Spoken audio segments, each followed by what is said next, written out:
we have the beatboxer, and we have the animal noises. I mean, this is all pretty closely related things, so we're gonna have, I couldn't right off the bat say who's the best, so that's your guys' job. So they all need your support, so when I put my hand over them, you're gonna cheer as loud as you can for who you think the winner should be, okay? All right, everyone ready? The beatboxer.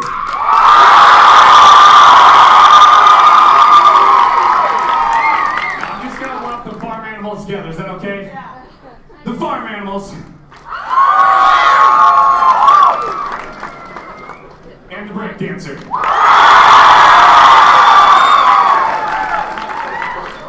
See, I don't know, that's tough. No, you guys were really close. Okay, so one more time. Let's hear it right here.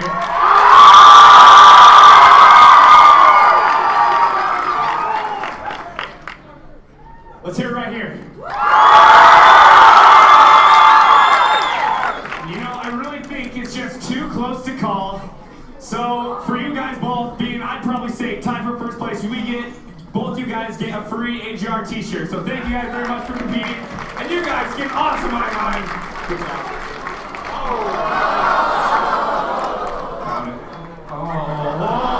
March got moves. All right, everyone.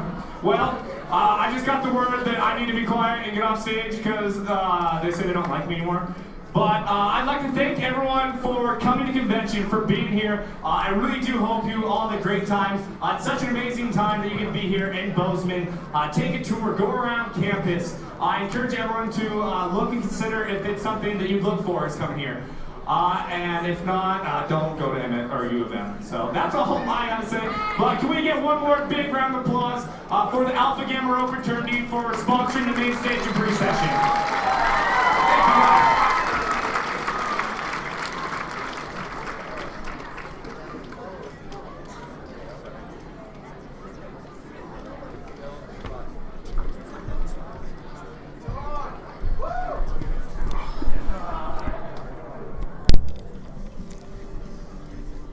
Whether you realize it or not, at some point in your life you said yes.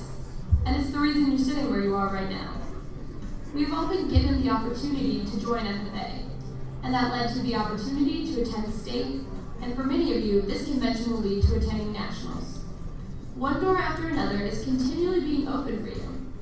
And it all started the day you said yes to FFA. Traveling, serving, advocating, learning, teaching, and competing, and so many others are opportunities that you have already been given by simply saying yes. The truth is, you don't know what opportunity awaits you and who it may unite you with. So say yes to the things that come your way. We are united by opportunity. United by impact. I. Impact starts with the letter I. What do I have to offer? M. Make things happen. Be instigators, not imitators. P. FFA members have the power to impact American agriculture. A. Actions speak louder than words. If you're gonna talk the talk, walk the walk. C. Every action has a consequence. Know the consequence before you act. T. A title is simply letters on a page. Don't let your title determine who you are.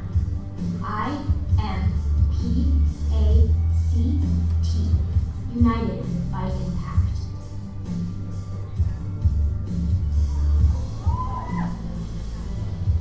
Supervised agricultural experience, FFA, and classroom instruction make up a well-rounded agricultural education. It doesn't matter if your school only has a classroom or you have a huge farm filled with all of the crops, irrigation systems, and livestock that you could dream of. At State Vet Science, Mr. Andrews united us by education. He didn't have to gather the youth from the pasture, get the clippers, or round up an excited flock of members to learn how to draw blood from the jugular vein of a sheep.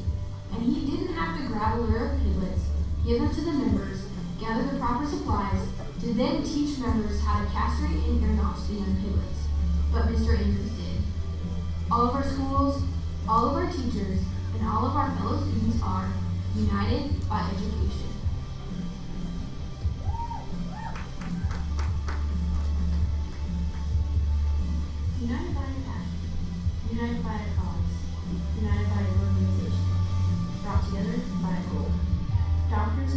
passion to heal. Farmers have a passion to grow. Scientists have a passion to discover. Inventors have a passion to create. Have the passion to create, heal, build, and grow. Whether we become a future farmer, doctor, scientist, or inventor, we are all united by our passions.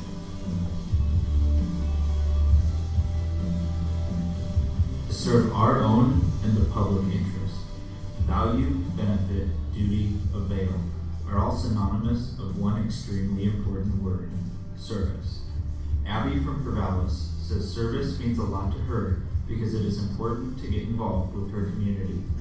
To Dustin from Stevensville, service means helping his community become a better and safer place. Sheridan from Conrad says service is the act and mindset of helping those facing adversity. To JD from Twin Bridges, service means being selfless and doing things you're not expected to do. Although we all have different ideas of what service is, we're not wrong. We are united by service.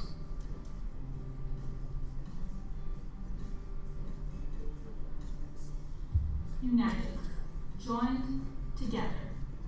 The joys and discomforts of agricultural life connect us as we feed the world. FFA links us together, but when we venture beyond that, our shared interests unite us even deeper. We strive for unity, but often fail to find common ground. Work to discover the person inside the jacket, and I guarantee you'll find something you share. We are all united by interests. The FFA Creed by E.M. Tiffany has been the anthem of our organization for over 85 years. And while a few words have been changed since the Creed's adoption in 1930, the core values contained in the Creed have remained the same. We still believe in the future of agriculture, leadership from ourselves, and respect from others, and that American agriculture can and will hold true to the best traditions of our national life. By following the example of past and present agriculturists, we are united by tradition. United by a jacket. When the Twin Bridges FFA first started out, we didn't have any jackets. But a few of our members were able to attend a national alumni conference and share our story. How we had lost our FFA program many years ago, but thanks to some passionate and dedicated people, we were back.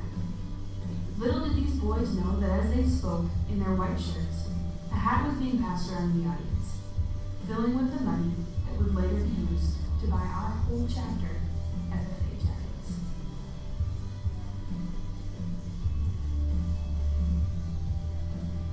Because we are united by opportunity, impact, education, passion, service, interest, tradition, and the jacket, we are united by you.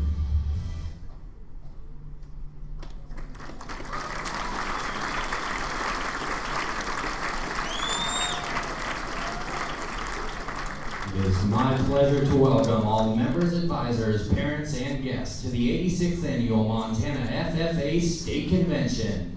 Please stand as the Twin Bridges FFA chapter presents the flags and Carly Blanchard from Colstrip sings the national anthem.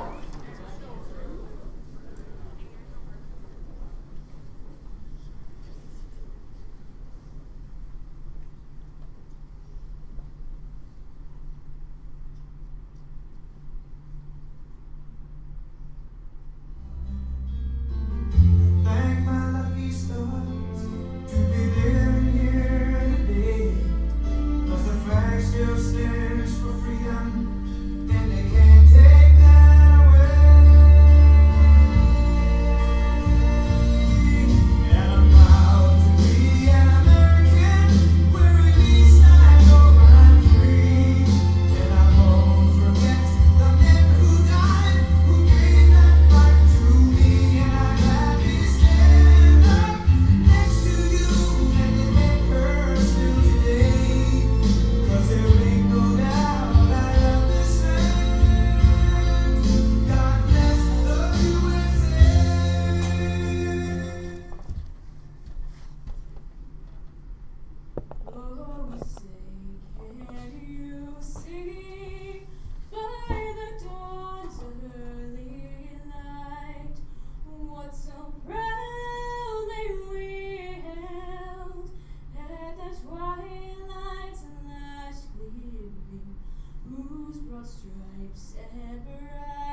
your 2015-2016 Montana FFA State Officer Team.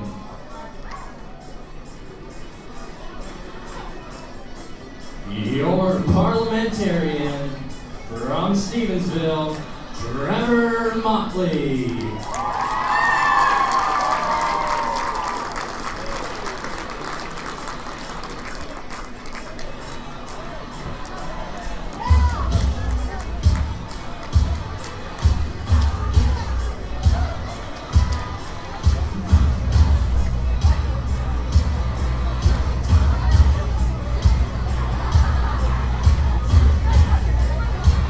Your Sentinel from Miles City, Laina Raisler.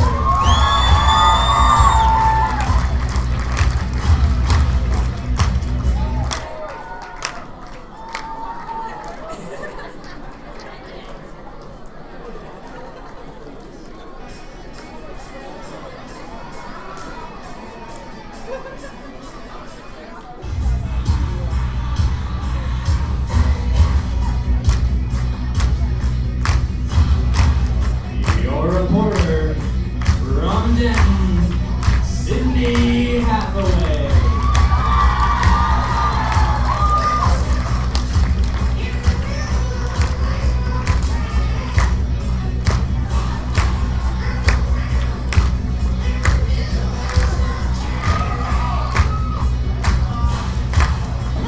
Your state treasurer from Forsyth, Todd Lackman.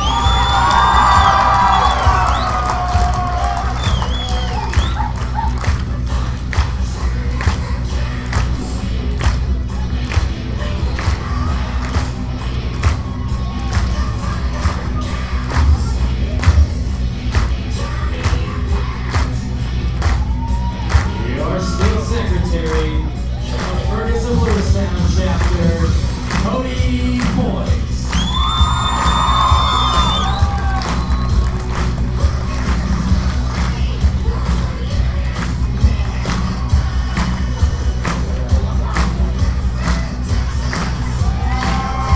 Your second vice president from Big Timber, Harley Rimmel.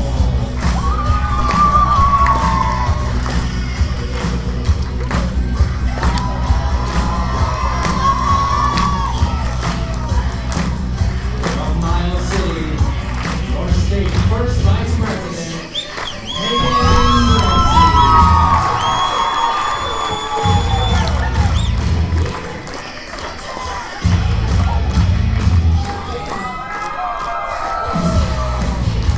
Montana FFA, your 2015-2016 state president, from Twin Bridges, Lauren Matlock.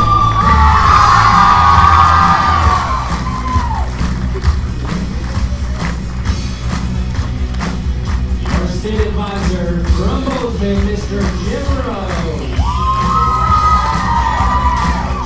Ladies and gentlemen, your 2015-2016 Montana FFA State Officer Team.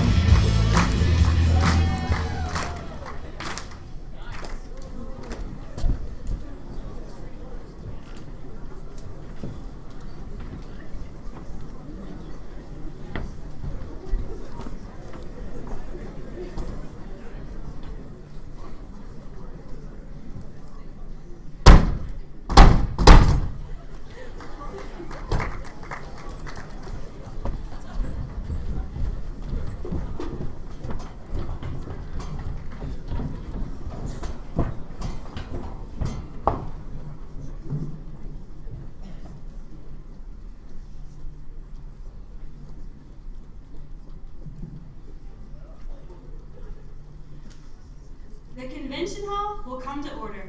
We are now holding the first general session of the 86th Montana FFA State Convention. Madam Vice President, are all officers at their stations? I shall call the roll of officers, determine if they are at their stations, and report back to you, Madam President. The parliamentarian. Hereby a copy of Robert's Rules of Order. Your duties there? It is my obligation to know and share information about parliamentary law and assist the members in proper meeting procedure and etiquette so that we may conduct the business of the association.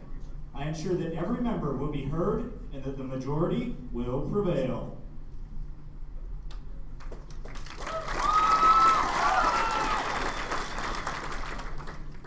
The Sentinel, stationed by the door. Your duties there? Through this door pass many friends of the FFA. It is my duty to see that the door is open to our friends at all times and that they are welcome.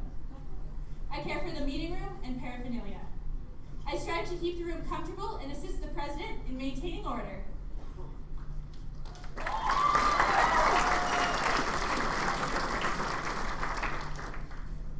The reporter. The reporter is stationed by the flag. Why by the flag? As the flag covers the United States of America, so I strive to inform the people in order that every man, woman, and child may know that FFA is a national organization that reaches from the state of Alaska to Puerto Rico and the state of Maine to Hawaii.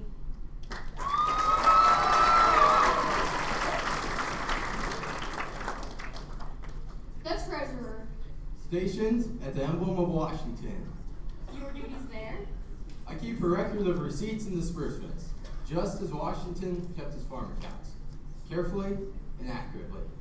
I encourage thrift among the members and strive to build up our financial standing through savings and investments.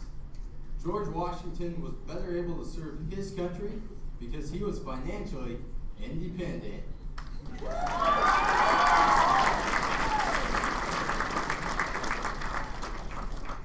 The secretary.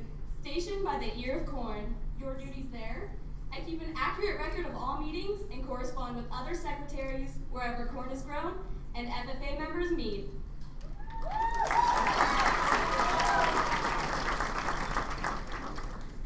The advisor. Stationed by the owl. Why stationed by the owl? The owl is a time-honored emblem of knowledge and wisdom. Being older than the rest of you, I'm asked to advise you from time to time as need arises. I hope that my advice will always be based on true knowledge and ripening with wisdom. Madam Vice President, why do you keep the plow at your station? The plow is a symbol of labor and tillage of soil. Without labor, neither knowledge nor wisdom can accomplish much. My duties require me to assist at all times in directing the work of our organization. I preside over meetings in the absence of our president, whose place is beneath the rising sun. Why is our Vice President so stationed? The rising sun is a token of a new era in agriculture. If we follow the leadership of our president, we shall be led out of the darkness of selfishness into the glorious sunlight of brotherhood and cooperation. Madam President, all officers are at their stations.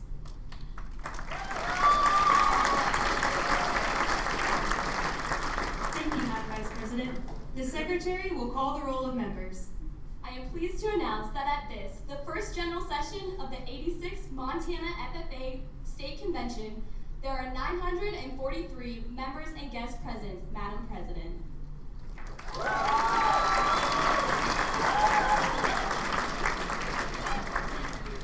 I now declare this, the first general session of the 86th Montana FFA State Convention, duly open for the transaction of business or attention to any matters which may properly be presented.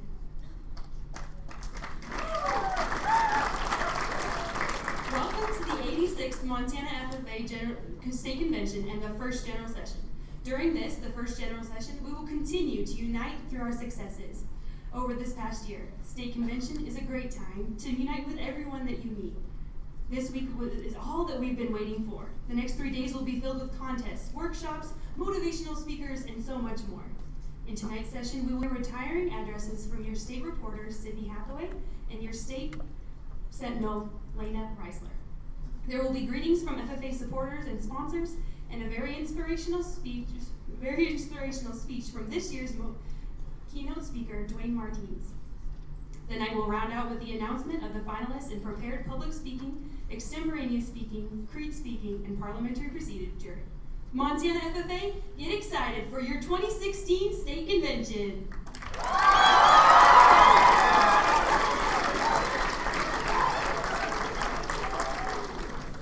We are excited to be in Bozeman and at Montana State University. And here to bring greetings is the Mayor of Bozeman, Mr. Carson Taylor.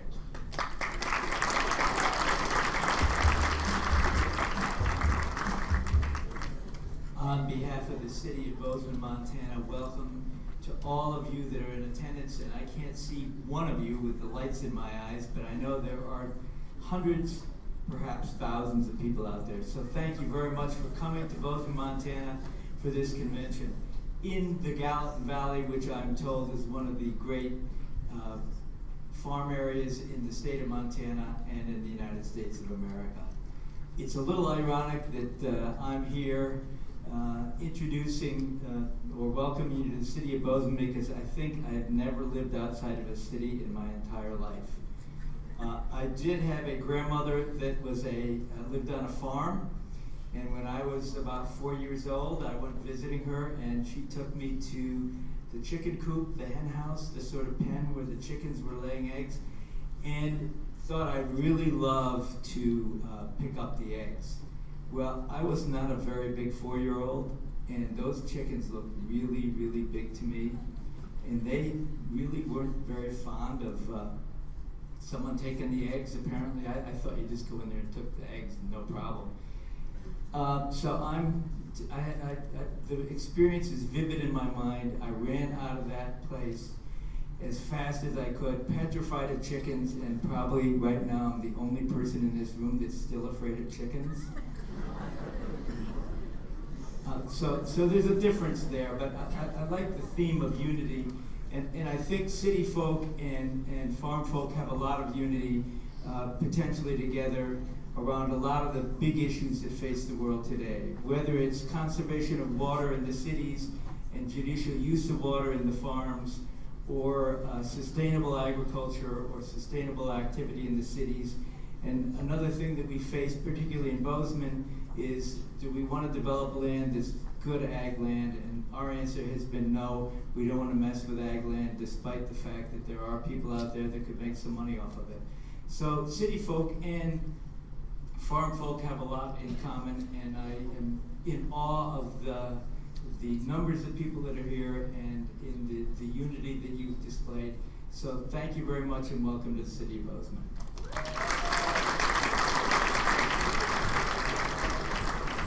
Thank you, Mayor Taylor, for welcoming us to Bozeman. And I'm also still afraid of chickens, so you're good. The Montana FFA appreciates the support you have shown our organization. Please accept this gift of appreciation.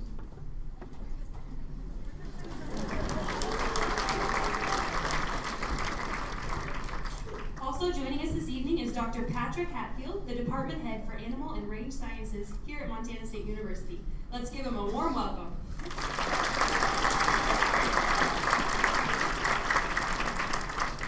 Thank you.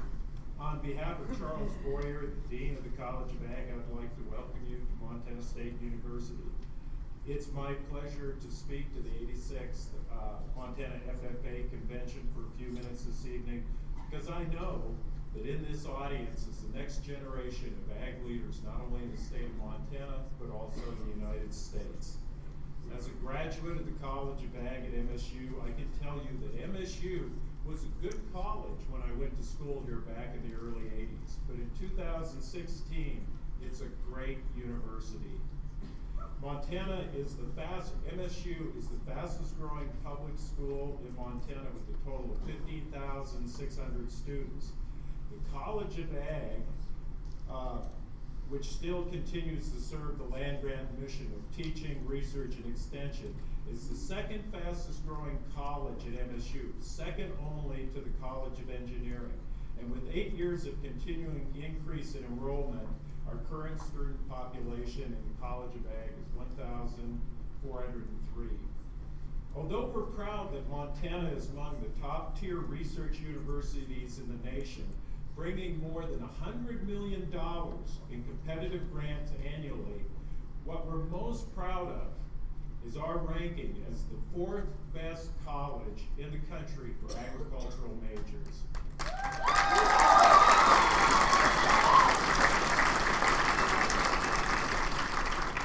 This is a ranking by Campus Explorers, an online service that helps more than 30 million students a year with college planning.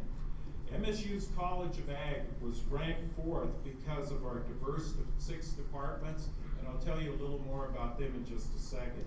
Our 5 working farms and ranches near campus, our specialized research centers across the state, and also the popularity and the support from MSU community and MSU's President Cruzado for agriculture on the MSU campus. Also included in the ranking was College of Ag Scholarship Program. The College of Ag awards over $350,000 a year in scholarships through one application process. That's close to $2,000 per successful applicant.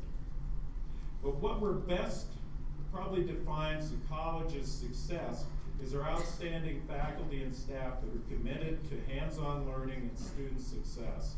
I think you can see this best in the diversity and quality of our learning, including 11 majors and 12 options within the College of Ag. So just briefly, for example, in land resources and environmental sciences, there's over 30 undergraduate research programs each year to explore real-world questions about the complex interactions of ag and natural sciences. Over half the acres planted to wheat in Montana, that's 2 million acres. Those varieties were developed right here at Montana State University in the Plant Science and Plant Pathology Department.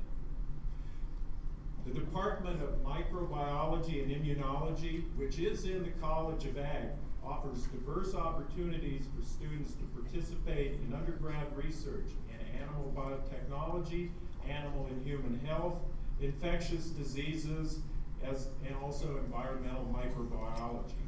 Also in that department, and fairly new to MSU, is the WEMU program. That's Washington, Idaho, Montana, and Utah, in which Montana students accepted to the Washington State University vet program spend their first year of vet school at MSU, then join their class at WSU for the last 3 years. The Department of Ag Economics and Economics offers regular international experiences focused on ag in a global context. And we all know that ag is becoming more and more global. This year's class is focused on specialty crops, that's organic pulse crops, and is traveling to Italy and France in May to visit research centers, producers, marketers of these specialty crops. This happens every year here, okay? Professors from the Department of Ag Ed earned a prestigious MSU Teaching Award in 2015, as well as national recognition for their research on student critical thinking skills. You kind of get the point that this is pretty big. This is a pretty good college, everybody. With over 330 students, the Department of Animal and Range Science is the fastest growing and largest department in the College of Ag. The single best quality indicator that can tell you about our animal science degree is our AQ team. That's Academic Quadrathlon. AQ is a competitive program through the American Society of Animal Science. In the past 3 years, our AQ team has taken first place in 2 of those years and second in 1. That's beating schools like Wyoming, like CSU, like the California schools, like New Mexico, okay? Then last year, MSU's AQ team tied with Texas A&M for second place at the National Convention. Our range science program was recently accredited by the Society of Range Management, making it the second largest accredited program in the United States, with more students in our range science program than are in the Texas A&M range program. And the exciting thing, when you graduate from the College of Ag at MSU, what does the future hold? In addition to the great opportunities to return home to the family farm and ranches, the USDA reported that there was 60,000 high-skilled jobs open in ag in the United States in 2015. Yet, there was only 35,000 ag majors willing or capable to fill these jobs. That means that 25,000 highly skilled ag jobs went unfilled last year. The opportunities for careers in agriculture for Montana State University College of Ag graduates is outstanding. I wish you the best with your convention. I enjoy the enthusiasm and the excitement that I've already seen here. But while at MSU, take time to see the campus, talk to our students, our faculty, and staff. As a graduate of the Animal and Range Science program, having a daughter that also graduated in animal science, and a son who recently finished his enlistment in the Marine Corps and is currently a student at MSU, I speak from experience when I say that MSU is an outstanding and welcoming university. It's up to you as students to take advantage of all the opportunities that are available. Congratulations on your leadership in your schools, and I wish you well for a successful conference. Thank you.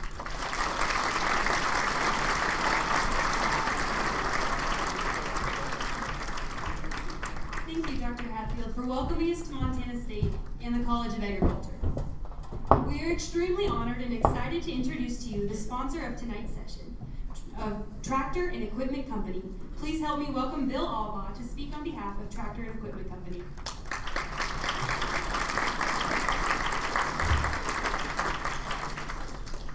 Thank you. My name is Bill Albaugh. I'm the Ag General Manager for TNA Tractor and Equipment here in Montana and NC Machinery over in Washington. I'm based out of the Billings, Montana location. I'd also like to introduce Clint Johannes, who is a past FFA alumni officer and also was a student teacher for Jim Rose at one time. So, and Clint works for us at Tractor and Equipment. I'd like to start off by showing you a couple of videos sponsored by Caterpillar and Agriculture.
Started in 1929 in Sidney, Montana.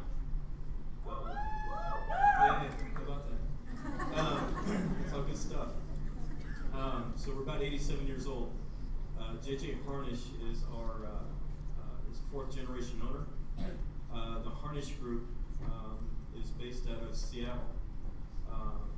Back in the 1980s, Tractor and Equipment purchased NC Machinery.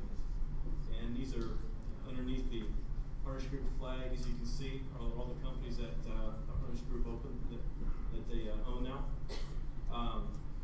Next slide, please. In the Tractor and Equipment territory, these are all the construction locations. We have agricultural locations in Williston, North Dakota, Billings, and Great Falls. Next slide, please. And in the Washington territory, these are all the Washington branches. We also have ag locations at Wenatchee, Yakima, and Mount Vernon. And we also cover Alaska on the construction side. Next slide, please. There's all kinds of opportunities at the Harnish Group and Tractor and Equipment. There's sales. Next slide. Product support, parts, service, hydraulic, and SciTech Northwest, which is our technology arm. We have almost 1,200 employees in 5 states, 400 technicians, 190 service vehicles, 232,000 different line items of parts. There's 330 pieces of cat and agricultural equipment in inventory. And currently we have about $99 million of inventory in all the locations across all the states. And from the Harnish Group, we want to thank you for this opportunity. In Iowa, I was born and raised in central Iowa, and I'm old enough to be a grandparent to most of you. Back in the late 70s when I graduated high school, there was some farm crisis going on and some different things going on, and so I'm an old corn soybean kid, and when I graduated high school, wasn't sure what I wanted to do. I really wanted to farm. I really wanted to be in agriculture. And but the opportunities weren't out there at that point in time in my life. So I got a degree in finance, and I worked in a bank for about 6 years. I went to work for Norwest, which is now Wells Fargo. And after spending about 6 years there, got tired of the suit and tie, and if you notice, I don't have a tie in tonight either. I got back into the agriculture community. My brother-in-law was a Massey Ferguson exec, and we went out and bought some Massey company stores out in Illinois. So 25 years later, I'm still in the agricultural equipment business. And there's been a lot of ups and downs, obviously. But one thing I can firmly tell all of you is, as you figure out what your life and your future holds for you, the high school students that are in the audience, as evidenced by Tractor and Equipment, there's immense opportunities with agriculture. There's immense opportunities in the equipment businesses. There's immense opportunities in the technology business. I tell my kids, and I have some kids that are your age and older, and your age and younger, and I tell them, I said, you got to wake up every day and figure out what your passion is and what drives you. And if you are lucky enough to be able to go back to the farm and farm the rest of your life, that's fantastic. But if you're not in that situation and your passion is agriculture, there's humongous opportunities for you. And so I don't want you to lose sight of that if your opportunity is not to be able to farm, because as Mr. Hatfield said right before me, there's all kinds of ag technology and ag opportunities that await you. And if that's what your passion is and drives you and gets you up every morning that you want to do, please pursue those dreams. And again, on behalf of the Harnish Group, Tractor and Equipment, NC Machinery, I want to thank you for this opportunity. So, good night.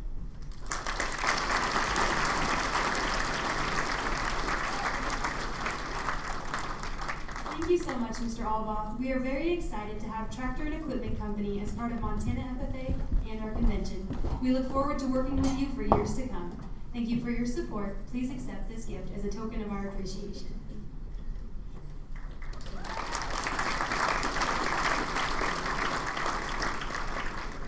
Now, if you could please welcome to the stage Faith Martin, Joel, Katrina, and Jill Raisler.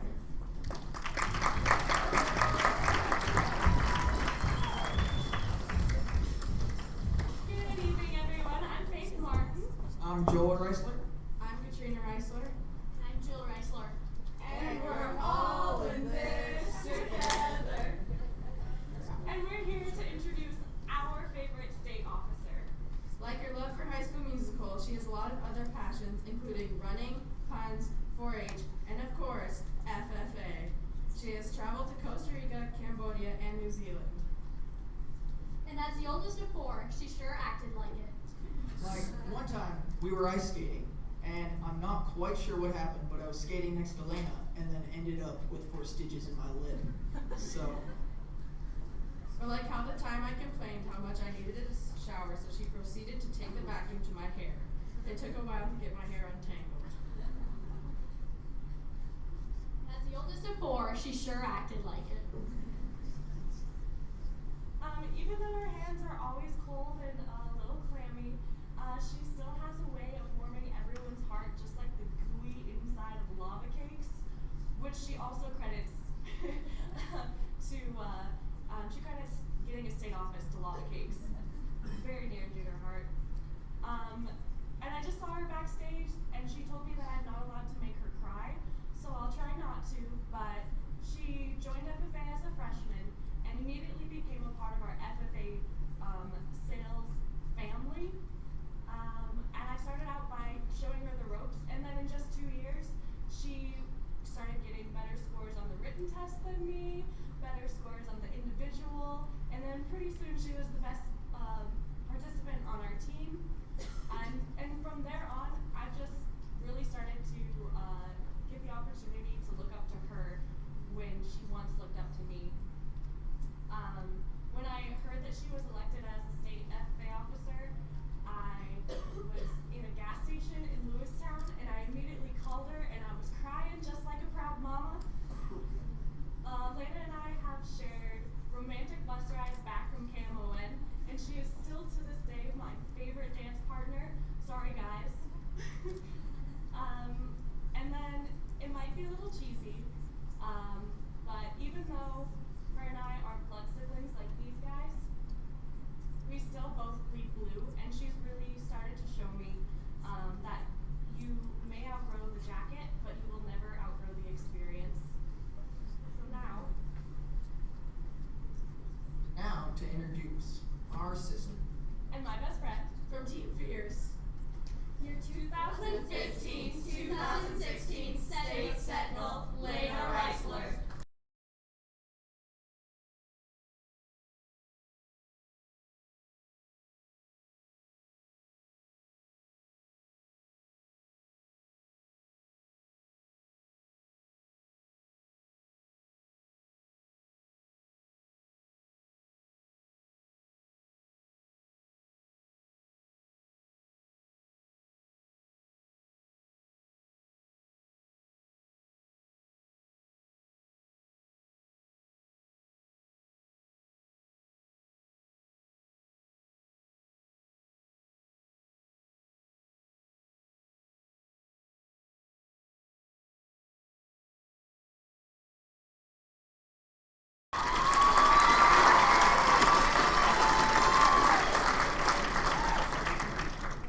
The best stories were always the ones that ended in an unexpected way.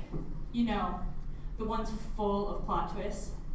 When Nancy Drew cracks the case, Katniss and Peter won the Hunger Games, or the one we all know. Luke, I am your father. Now, if Katniss had been afraid to take risks, she wouldn't have saved Pan Am. And if good old Darth hadn't made that confession, Luke wouldn't know who he was. These stories showed me that sometimes when things don't go as we expect, we can always yell, plot twist, and get ready for the next adventure. Sometimes the best things in life are the things we never saw coming. The plot twists that intimidate us, but make our story better. Abby Gates from the Fergus of Lewistown chapter said it best when she told me that she is always striving to make herself uncomfortable so she can grow. Now, Abby understands that every opportunity is a risk, and she makes a decision every day to leap outside her comfort zone until she is no longer unnerved by new opportunities. When have you made yourself uncomfortable? For me, I think back to my junior year of high school, where it was simply filling out an application. Now, this application would lead me to everything from staying with crocodile farmers to eating a tarantula, all the while immersed in a culture completely different than my own. But when I look back at my experiences in the tiny country of Cambodia, I can't help but smile and laugh at myself when I realize the scariest part was deciding to apply. Eventually, I realized that to have the best stories, I needed to get comfortable with being uncomfortable. But finding the strength to leave your comfort zone is no easy task. But I can pinpoint a time 10 years ago where my fears and courage collided. I was 8 years old, and my family was going swimming. Now, some fun facts about me: I'm known for being cautious. I'm the kind of older sister that routinely used my younger siblings as test dummies just to guarantee my own survival. But this was the one time I wasn't manipulating them to comply with my plans that affected me the most. Our friends had a giant pool in their backyard, and on the deep end, a diving board rested just above the water. Now, my 2-year-old sister Jill literally leaped at the opportunity to jump off of it. Me? Not so much. No, I was perfectly content to stay in the shallow end where I could touch. Lower chance of drowning that way, duh. But as I watched my little sister effortlessly catapult in the water upwards of 20 times, I finally concluded that she hasn't died yet. I might try it once. So almost impulsively, I found myself on the edge of the diving board. And just like now, my knees started to shake, and my breathing became a little shallow as I tried to get the courage to take the jump. Now, my mom, a former lifeguard, was in arm's reach of my target zone. Her job literally was to save people from drowning. She was paid to save lives. Didn't help. I stood there and my sister waited in line. You didn't jump yet? Stop chilling, having a moment.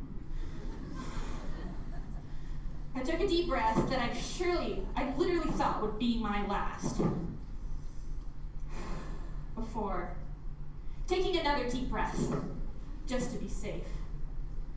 Finally, after my mom started yelling at me, I finally flopped into the pool. Now, when I resurfaced, I was victorious over my fear. But what was most important to me was that I was still breathing. Thank you. Now, my mom loves telling this story to everyone she meets to highlight Jill's fearless determination and my fraidy cat tendencies. However, Jill influenced me to dive outside my comfort zone, even though she hadn't thought to be scared. This made me realize that our actions are capable of giving others courage. So be brave. Not only for you, but for those around you. See, change is a law of life, and plot twists are inevitable.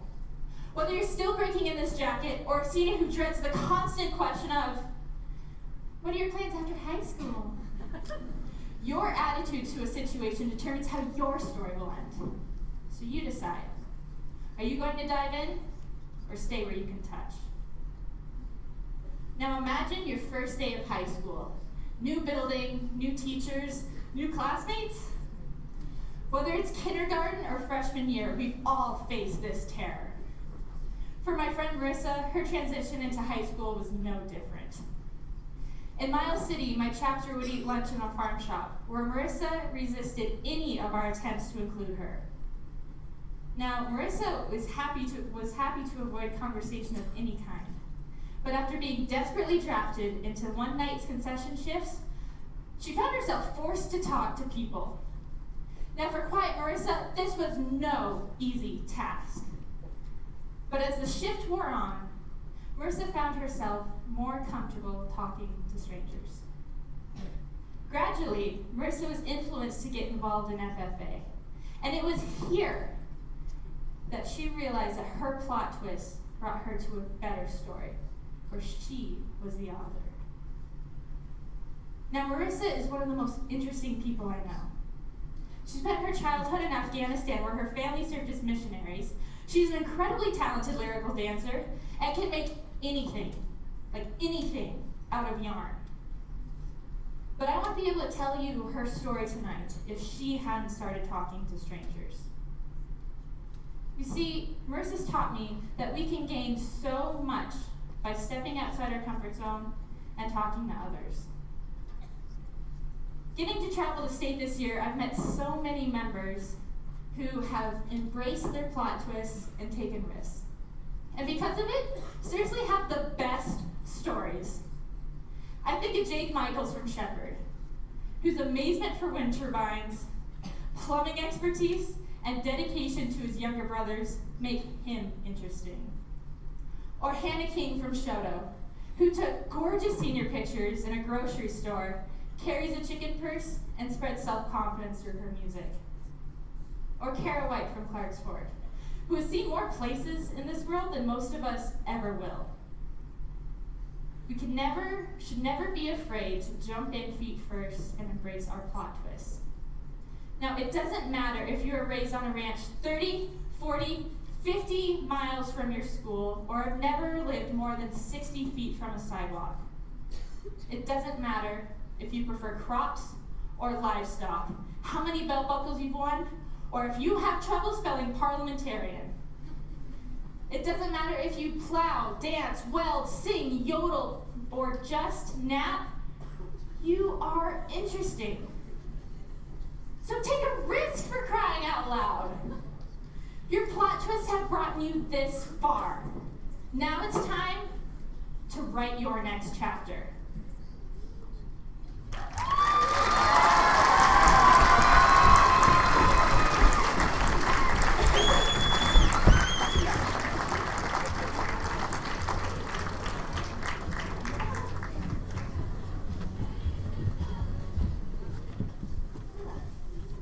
Laina, from your endless array of ridiculous stories, your ability to turn anything into a parody, and even the smell of your feet, honey baby sweetheart, you have left your mark in our hearts and on all of Montana FFA.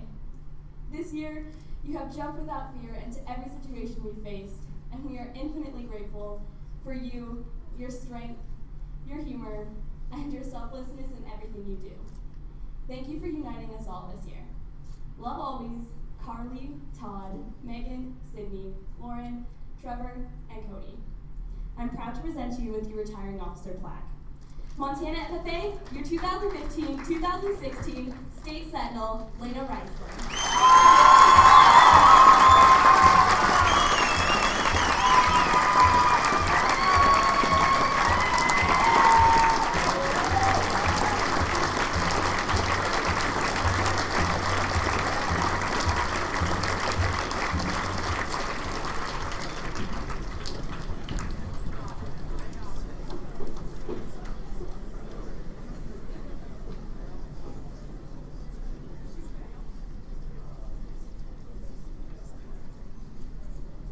Montana FFA, we are very lucky to have a special guest visiting us and hanging out with our fine members this week during convention. She hails from the deep south of Georgia, and we would like to let you all know she has arrived. Please give a warm welcome to our National FFA Southern Region Vice President, Abby Gretsch.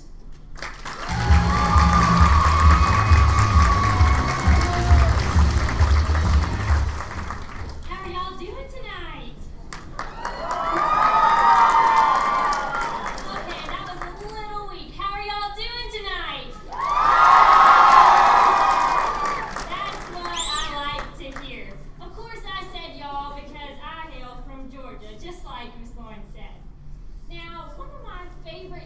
about convention is seeing first-time convention FFA members. Do we have any of those in here?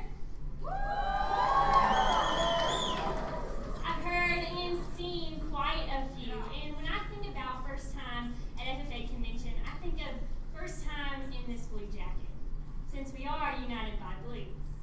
Now, I was encouraged by my ag teacher, Mrs. Sarah Hughes. Now, Mrs. Hughes was in our basic ag class, and this is probably about the third week of class. Had no idea what ag class was even about. I was still learning the ropes, and I knew that there was this thing called an FFA jacket. She gave us an order form. We quickly filled it out at home, and of course my mom, being the wonderful mother she is, measured me precisely and gave me a few extra inches so that I could have some growing room in this jacket, because she saw what I didn't see at the time. She saw that I would be wearing that jacket for the next few years to come. Now, a few weeks later, we received our FFA jackets at school. I brought mine home, not thinking too much about it, hadn't even tried it on yet. Left it sitting in my room. The following week, we had our first FFA chapter meeting.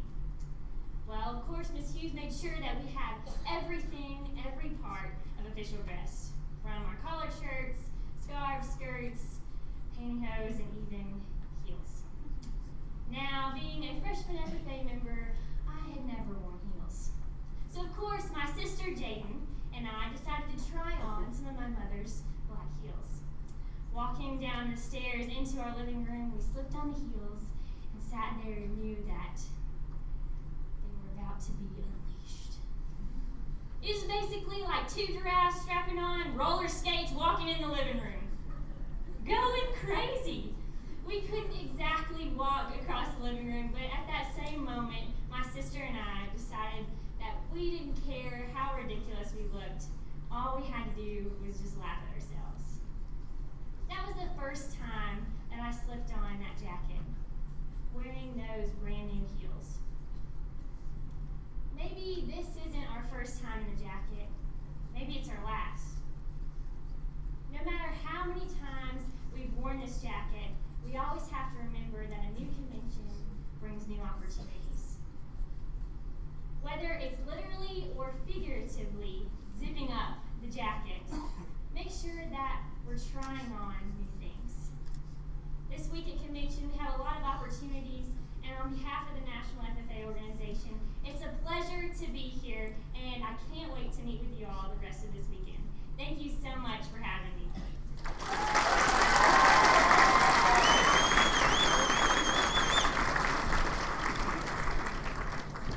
Thank you, Abby, for being with us during our state convention. Abby will be joining us for all aspects of the convention, as well as providing workshops for Greenhand members and chapter officers later this week. We are looking forward to spending lots of time with our Southern Region Vice President.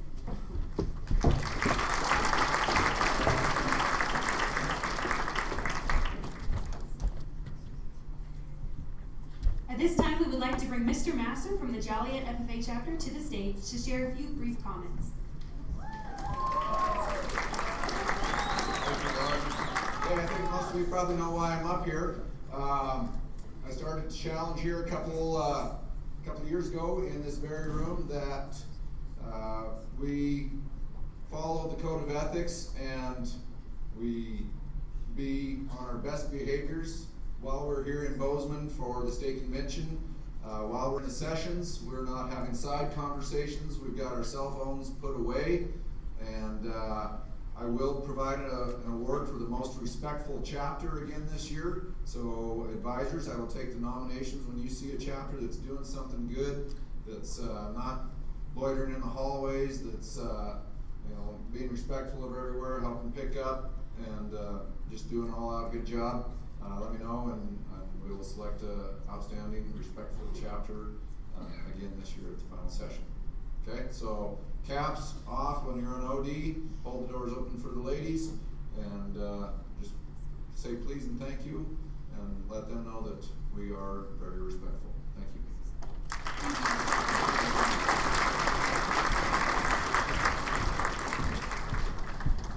We also have special greetings from Senator John Tester.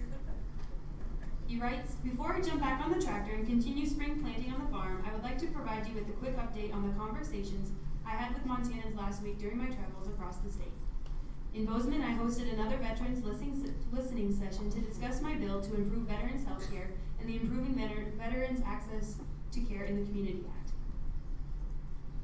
The folks at Black Hawk manufacture high-quality firearm accessories for our troops, law enforcement officers, and folks like us.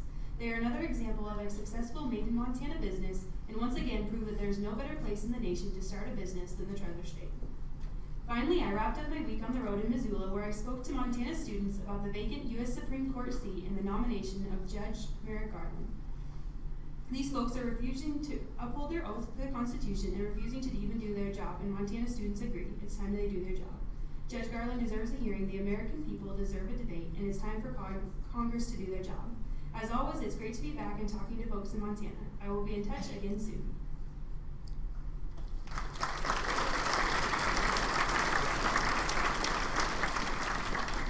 We also have special greetings from Senator Steve Daines, who will be joining us for the State Degree Dinner on Friday night. Dear future leaders, it is an honor to have the opportunity to address you today at the 2016 State FFA Convention. Seeing so many young people passionate about Montana's #1 industry and serving their communities is encouraging. I commend you on your dedication to FFA, and I'm glad this program is helping you gain new leadership skills and achieve personal growth. It is my #1 priority in the Senate to serve the people of Montana. Please do not hesitate to let me know how I can be of assistance in the future. Thank you for your time and commitment to Montana and the agriculture community. I look forward to joining you Friday. God bless, Steve Daines, United States Senator.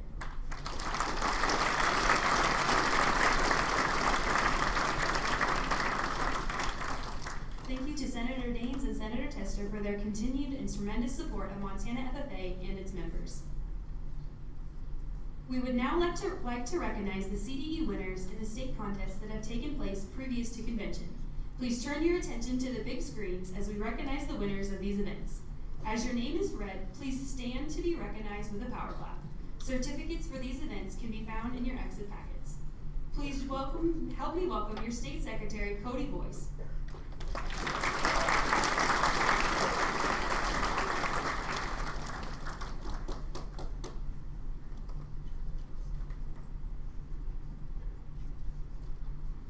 JAM, which stands for Job Interview, Egg Issues, Egg Communication, and Market Plan, took place in Cascade in March. We would like to thank Mr. Tillman, the Cascade FFA, and their alumni, and anyone else who's helped make this contest possible.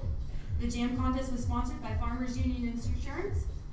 Madam Secretary, please share the results with us. Because job interview awards were not handed out at JAM, the top 3 individuals in job interview will come to the stage when your name is called to receive your plaque.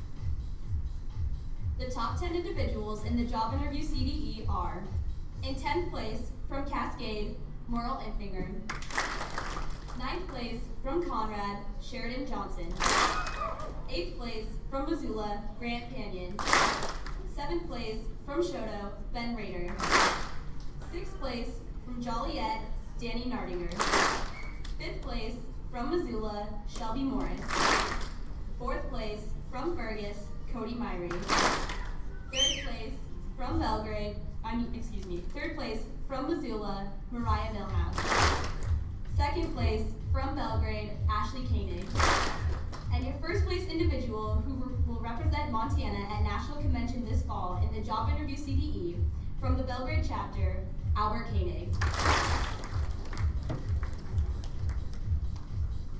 Are the top 3 individuals making their way to the stage?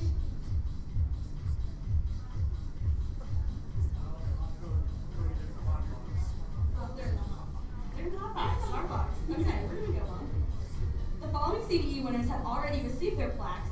Please stand to be recognized. The top 3 teams in the marketing plan CDE are: in 3rd place, Electric City FFA; 2nd place, Victor FFA; and your 1st place team representing Montana at National Convention this fall in the marketing plan CDE is Cascade FFA. The top 3 teams in the Egg Issue CDE are: in 3rd place, Electric City; 2nd, Corvallis; and representing Montana at National Convention this fall is your 1st place Egg Issues team, the Cascade FFA. The top 3 teams in the Egg Communication CDE are: 3rd place team, Bainville; 2nd place team, St. Regis. And your first place team representing Montana at National Convention this fall in the Ag Communication CDE is the Cascade FFA. Congratulations to all of our CDE winners so far. Thank you, Cody. Will you all please direct your attention to the stage and welcome Michaela Winnie and Addie Donaldson.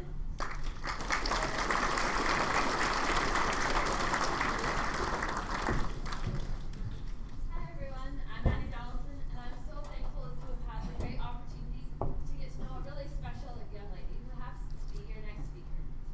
And I'm Michaela Winnie, this wonderful woman's roommate and dear friend. You may know her by her height, not quite reaching the 5-foot mark at the entrance to that fair ride.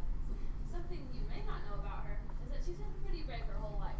I mean, the one time her parents left her and her little brother at home alone, she climbed right up onto the counter and dumped half the jar of cinnamon right into her mouth.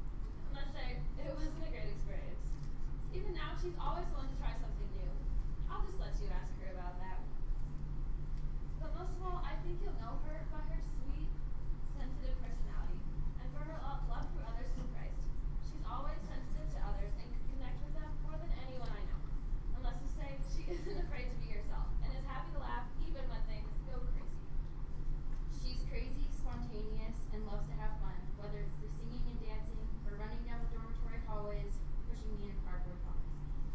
In the short 7 months that this wonderful pint-sized human and I have been living together, we've become the best of friends, and she never fails to make every aspect of my life better. Singing honky tonk for donkey donk in the middle of the night and having deep conversations for hours about faith will always be some of my most cherished memories. She puts love, passion, and dedication into everything she does, and the love, passion, and dedication she puts into FFA always astounds me. Without further ado, we introduce your state reporter, Sidney Hathaway.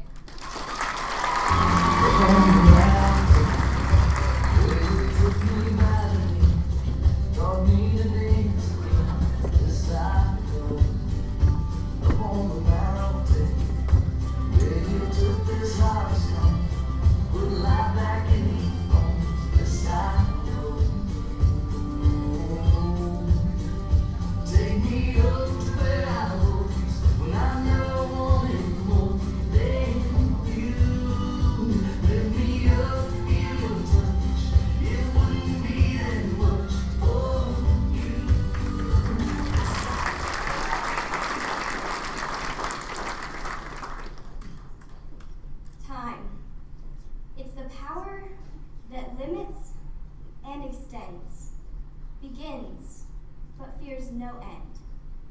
It's the enemy, yet somehow a friend. Time is always changing, yet always constant.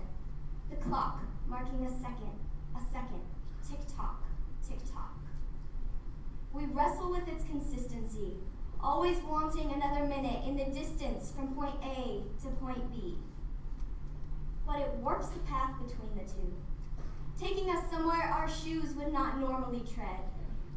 Time is credited with teaching me that when it rains, you dance in order to find the joy in every circumstance. Because, like time, joy is uncontainable. Time dictates the length, but not the depth. No, it is our choice to settle for mediocrity or to thrive. Friends, do not miss your chance to live while you're alive. Therefore, do not hesitate, because time will not wait for you to catch up or listen to you complain. It's up to you now to learn to dance in the rain.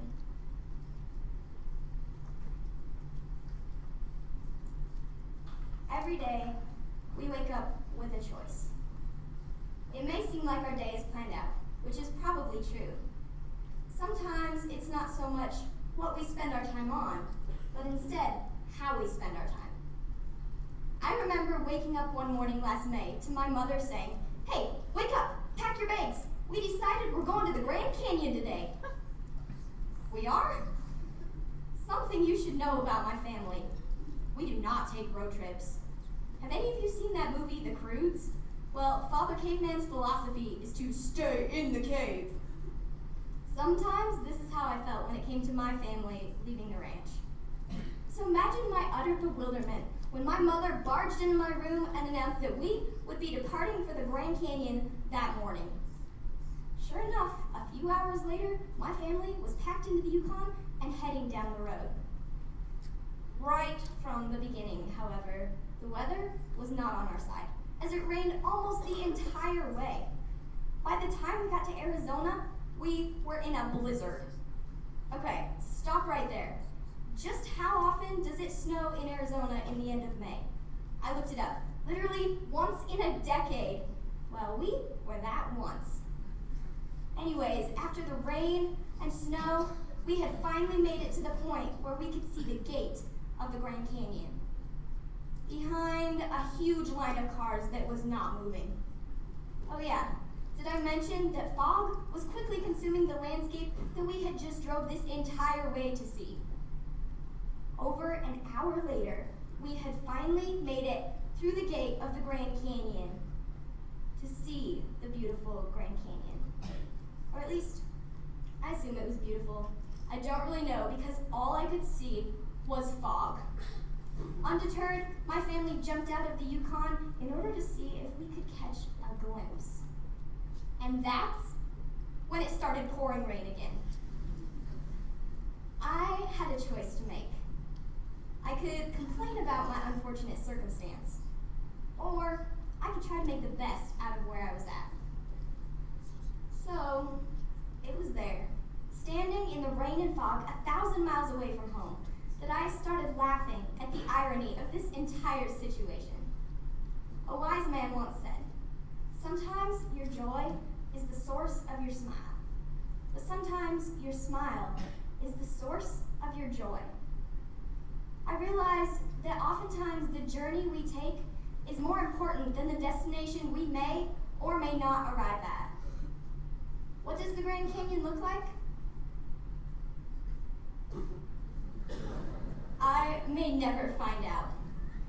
Time is short and oftentimes cruel, but it's finding the joy in the circumstance that makes life worth living, smiling through the fog and dancing in the rain. In fact, I remember dancing in the rain with one of my friends, Grace, who I met on a missions trip a few years back.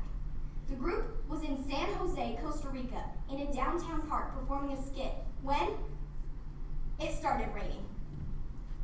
But instead of running for cover, Grace looked at me with a smirk. And before I knew what was happening, the local Costa Ricans were watching and laughing as us goofy Americans jitterbugged in the middle of a rainstorm.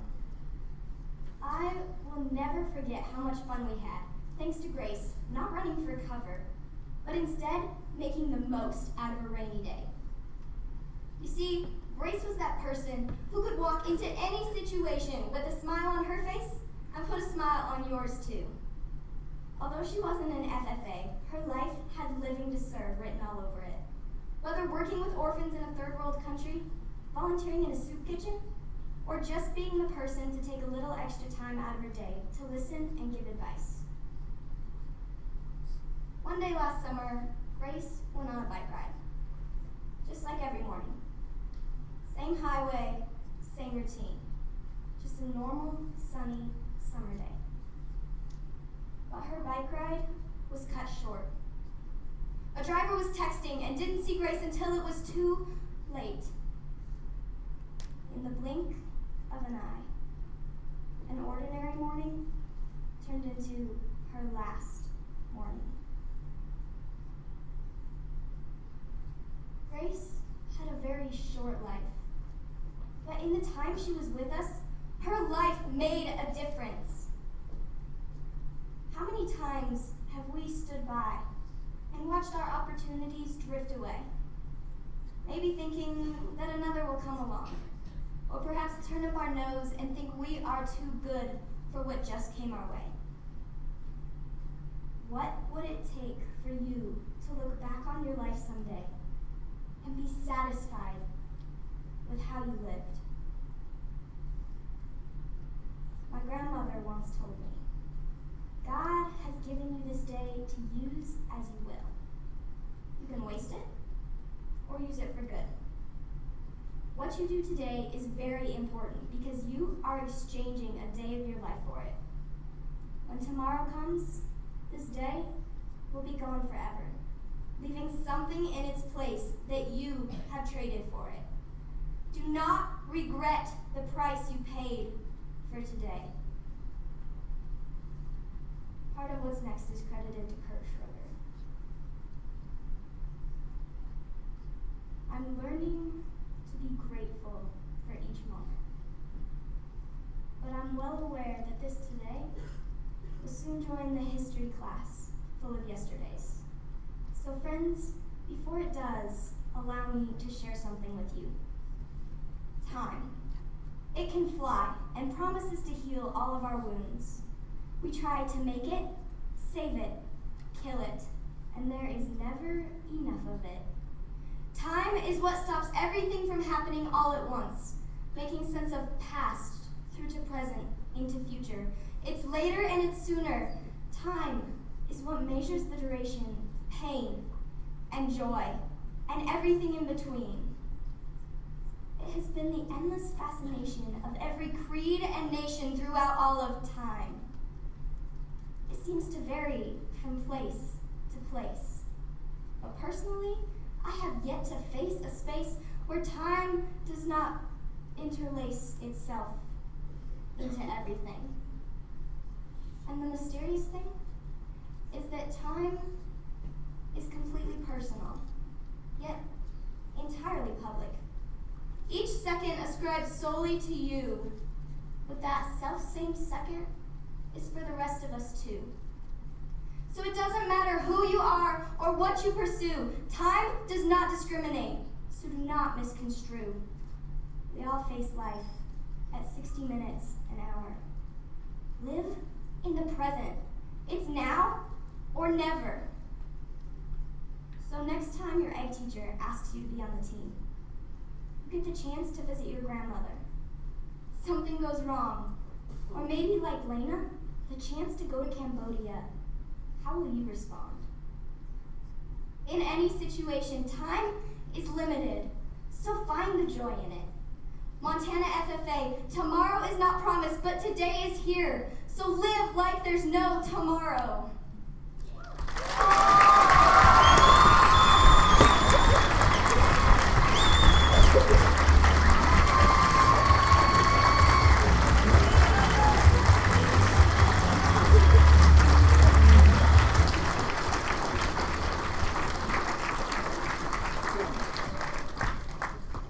Sidney, your firecracker personality, your unwavering faith in the Lord, and your ability to give us a hard time right back are just a few things that make you truly amazing.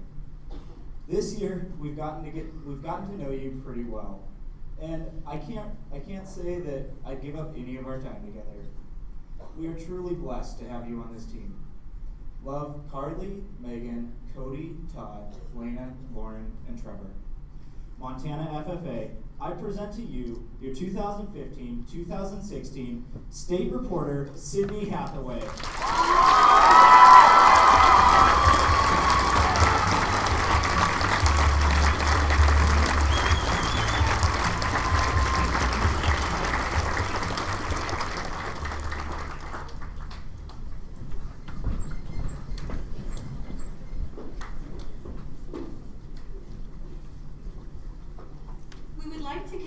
Recognize the CDU winners in the contests that have taken place previous to convention.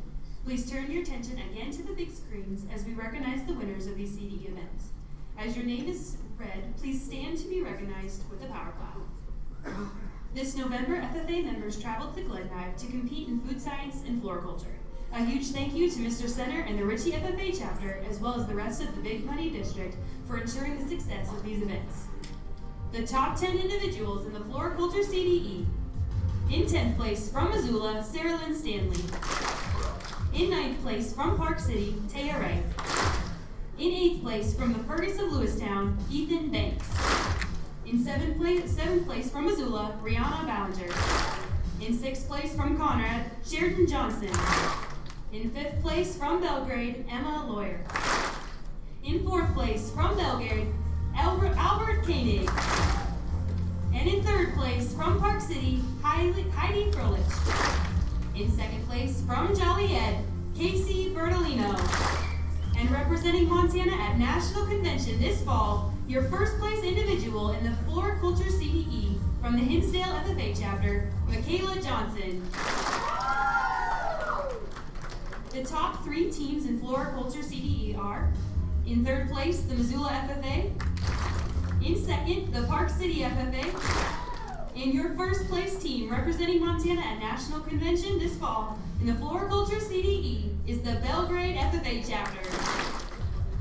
The top 10 individuals in the Food Science CDE, in 10th place from Ritchie, Sidney Brost. In 9th place from Ritchie, Brittany Whiteman. And tied for 7th and 8th place from Belgrade, McKenna Christian, and from Missoula, Mariah Millhouse. In 6th place from Corvallis, Juliet Lito. In 5th place from Missoula, Kyla Andrews. In 4th place from Missoula, Grant Panion. And in 3rd place from Plentywood, Allie Bummer. In 2nd place from Missoula, Brianna Ballinger. And your first place individual from the Conrad FFA chapter, Sheridan Johnson. The top 3 teams in the Food Science CDE are, in 3rd place, the Belgrade FFA. In 2nd place, the Ritchie FFA. And representing Montana at National Convention, your first place team in the Food Science CDE is the Missoula FFA chapter. The Forestry CDE was recently conducted by the Missoula FFA program. A sincere thank you goes to them for putting on an outstanding contest. We would like to continue to recognize the following winners who have already competed. The top 10 individuals in the Forestry CDE were, in 10th place from Stevensville, Ben Halford. 9th place from Stevensville, Casey Cook. 8th place from Missoula, Matthew Hoganson. 7th place from Victor, Madison Milliman. 6th place from Missoula, John Andrews. 5th place from Missoula, Grant Panion. 4th place from Missoula, Nathan Wildebourne. 3rd place from Belgrade, Albert Koenig. 2nd place from Missoula, Ethan Turner. And your first place individual in the Forestry CDE is from the Missoula FFA chapter, Jacob Rasmussen.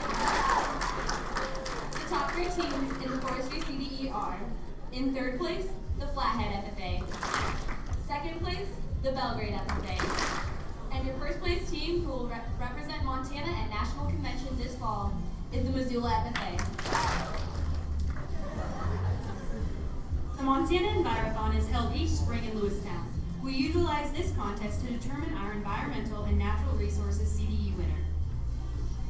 The top 3 teams in the Environmental and Natural Resources CDE, sponsored by the Montana FFA Foundation, were 3rd place team, Joliet FFA, 2nd place team, Fergus FFA, and the 1st place team who represented Montana at National Convention last fall in the Environmental and Natural Resources CDE was the Missoula FFA chapter. Randy Bogdan of the Montana Farm Bureau Insurance and Pioneer Meats of Big Timber sponsored the Meat CDE. The top 10 individuals in the Meat CDE were 10th place from Electric City, Haley Darlington. 9th place from Belgrade, John Tatarka. 8th place from Flathead, Dane Erickson. 7th place from Shodo, Ben Rader. 6th place from Missoula, Grant Panion. 5th place from Missoula, John Andrews. 4th place from Flathead, Sandra Eck. 3rd place from Missoula, Sarah Lynn Stanley. 2nd place from Flathead, Crystal Sutton. And your first place individual in the Meat CDE from Belgrade, Albert Koenig. The top 3 teams in the Meats Evaluation CDE are your 3rd place team, Belgrade FFA. 2nd place team, Flathead FFA. And your first place team, who will be representing Montana at National Convention this fall in the Meats Evaluation CDE, is the Missoula FFA chapter. The Veterinary Science CDE provides opportunities for participants to develop technical knowledge and demonstrate practical skills in the field of veterinary science. A big thank you to the Missoula FFA for hosting the CDE. The top 10 individuals in the Vet Science CDE are 10th place from Missoula, Grand Canyon. 9th place from Belgrade, Ashley Koenig. 8th place, from Flathead, Crystal Sutton. 7th place, from Fergus, Abigail Gates.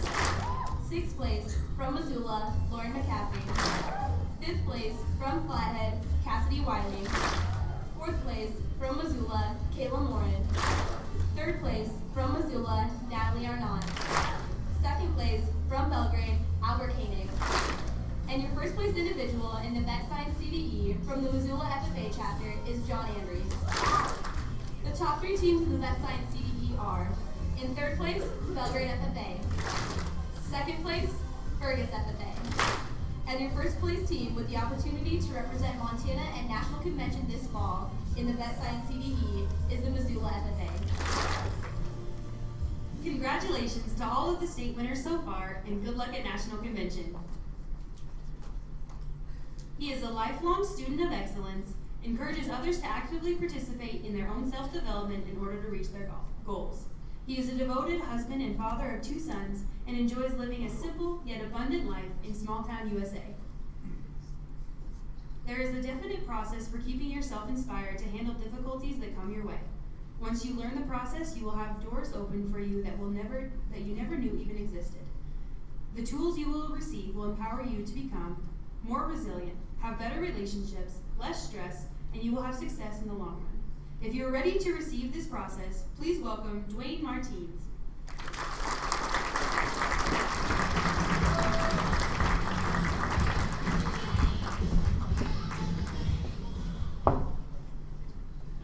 Well, most of you don't know this, but I'm from Big Timber, Montana, about 65 miles away from here. Well, every day the weather guesser, well, at least about 269 days out of the year, he'll say, high winds in the upper Yellowstone Valley. But I'm proud to be from Montana. I brag about it all the time and everywhere I go. So I grew up down there, and then we moved to Yellowstone Park for 19 years. So I absolutely love the area, proud to be from here. So you can only imagine the surprised look on my face the day that my wife came up to me. She had been working in Yellowstone as a law enforcement ranger for 19 years. And she said, Duane, there's a job opening out in South Dakota near the Mount Rushmore area, and I'd like to apply for it. I said, South Dakota, who be whatty? I said, then she told me again, she said, well, I want to apply for this job out of Mount Rushmore. She said, I think I'd be good at it. And I said, Nancy, you want me to move to the East Coast? And she said, Duane, South Dakota is not on the East Coast. I said, absolutely it is. My mother-in-law lives in Minnesota. That's right next to South Dakota. And to me, anything outside of Montana is the East Coast. So we bantered back and forth about that a little bit, and she finally asked me if she could apply for that job. And I looked at her as if to say, there ain't no dang way I'm moving to South Dakota. So I've been living in South Dakota for 11 years now. And we absolutely love it there. Now I can't see your hands, but I want you to raise your hands if you've ever been to Mount Rushmore. All right, quite a few. I can see some shadows out there. I love Mount Rushmore, and for those of you who haven't been out there, old Abe Lincoln sits up on the right-hand side of the heads. And I love Abraham Lincoln because he says things that I can understand. One of my favorite quotes by Abe Lincoln, he says, a fella is about as happy as he makes up his mind to be. Now you see, I get that. I understand that. It's like the speakers before us said, you have a choice every day of whether or not you're going to be happy or not. And so that's why I like Abraham Lincoln and that quote. And so we love the Mount Rushmore area, love that. And I'm going to teach you simple things today, just like Abraham Lincoln. I mean, you're going to walk out of here and go, dude, that's easy. I can do that. And we're going to show you by the end of the day that life is not a sentence to serve. It's a gift that you get to enjoy every single day. And the first way that we're going to do that this evening is we've got a little bit of a my wife and I said it, we've been married for 25 years down there in Yellowstone and now out in South Dakota. And we've been trying to raise our kids to have an attitude of gratitude. The way that we do that most of the time is we've kept a gratitude journal. Now I use one that I'll show you in a little bit. It's from Jack Canfield's company, the Chicken Soup for the Soul guy. Have you ever heard of Chicken Soup for the Soul? Now his best friend, Dennis Waitley, calls it Chicken Poop for the Soil. That's what he calls his books. But anyway, so that's the journal that we use at home. And it's very simple. All you do at the end of the day is you write down 5 things that you're grateful for. And the reason that I know this will work for you, I know in Montana, just a few weeks ago, you all finished with your state basketball tournaments, didn't you? Some went well for some not so good. But I was actually listening to some of them online because Big Timber happened to be at the state tournament this year. So, a journal story, what I want you to do, I mean, you've been in the packed gyms in the last few weeks and the excitement that goes on. I want you to come back with me to the year 2013 because my wife and I are raising 2 boys. We've got Cody, who's a junior in college, and Blake, who's a junior in high school this year. And in 2013, Cody was a senior. Now, one of the things that we had a chance to do is we made it to some of the playoff games. Now in South Dakota, they do things a little bit different. You don't all meet at one tournament. You start out by going to just one day where you play at the highest seed school. So we were hosting that first night of basketball games. And we were excited. I mean, I was excited because we'd beaten this team twice already this season. My boy was excited. He was pumped up and raring to go. Now, my wife, on the other hand, she was nervous because she knows how tough it is to beat a team 3 times in the same year. And if you'd have been in the gym with us that night, you could smell the popcorn from the concession stand. The place was packed. And it was one of them games where during the whole game, the students never sat down. You know, they were just cheering and bantering back and forth at each other. And we should have won this game by 20 points, but at halftime, we hadn't even been ahead yet. We'd come within a point and then we'd back off by 5 or 6 points. The third quarter, we still didn't have the lead at all. We had never been ahead the whole game. Finally, we find ourselves at the end of the game. Sorry about that. And we've got 10 seconds left in the game. We're down by 1 point. And my son Cody gets fouled. Now there's something else you need to know about Cody. He's 5'8". He plays like he's 6'4". But in 2006 and 2007, he was the South Dakota back-to-back state free throw champion.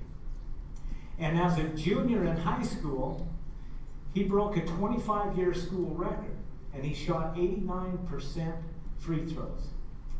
That's the kid that you want on the line when you're down by 1 point, and there's 10 seconds left in the game. So he's got a routine that he does, like all of you that shoot out there. He dribbles the ball, and when he dribbles it, he says in his mind that this one's in. And he released that ball, and it tickled the twine, man. So we're at least going into overtime on this thing, right? So he does the same thing. He stands there, same spot, shoots the ball, lets her fly, and it was string music. Man, the place just rocked. The house went wild. And my wife and I are thinking, this is cool. Our son just made us win the game. We're going on to the next round. And we were on cloud 9 for a moment. About 6 seconds to be exact. Because that's how long it took the other team to inbound the ball, run down and do an easy layup. And now they're up by 1. Now I can't see you out there, but I know some of you are doing the math in your head. Going 10 seconds minus 6 seconds. You're right, there's only 4 seconds left in the game. Coach is yelling, timeout, timeout. He gets the kids over, we get a timeout. Now Nancy and I sit about 10 feet behind the team. The coach came up, he sat him down on the bench, he knelt down right to my kid, and he said, Cody, he said, you got 4 seconds to go from baseline to baseline. That is plenty of time. Don't pass the ball. Ready, break. So he gets out there and he is scrambling on the half court trying to get the ball. They finally get it inbounded to him. It took him 2.5 seconds to cross the half court line. He launched the ball from way out in three-point land. This is the final shot of the game because as the ball is mid-arc into the air, the buzzer goes off. The ball hit the backboard, bounced off the front of the rim. He missed the shot. Game over. His season is over. And his high school career is finished. That's a pretty tough night to come home and write down 5 things in a journal that you're grateful for. Are you kidding me? Well, I want to read them to you right out of his journal.